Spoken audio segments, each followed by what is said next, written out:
sasabihin ko sa'yo, yung bagong balita ko. Yung cake sa rep, ilagay mo nga muna sa Dorabox. Opo, ma. Ilagay mo muna sa Dorabox. Cake sa Dora ba? Di ba mahal ng damit Baka yun? mahal ang damo kasi. Ang damit sa rep. Anong balita Ayun mo, nga, Martin? si Maring Denden, ito nga nakakaano kasi di ba nga, may mga utang siya, so nangutang ulit, pambayad dun sa utang niya. Ay, mahirap Kaya yung kung ayun, Mari. nagkanda baon-baon, nakakaloka. Mahirap yung ganyan, Oo, Mari. ang hirap talaga. Anak, yung ulam sa kaldero, lagay mo sa ilalim ng ng kama. Opo, ma. Ah, ilalim na pa, di ba daw? Oo, para hindi mapanis, Mari. Hindi ba yun? Hindi.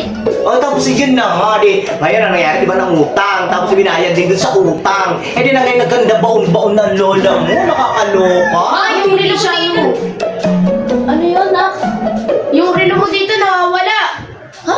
Hello? Wala. Ngayon lang nangyari ito, Mari. Oo. Sa sino ba kasi nilagay? Nasaan mo na? Ngayon lang ito nangyari. Parang ano naman? Pati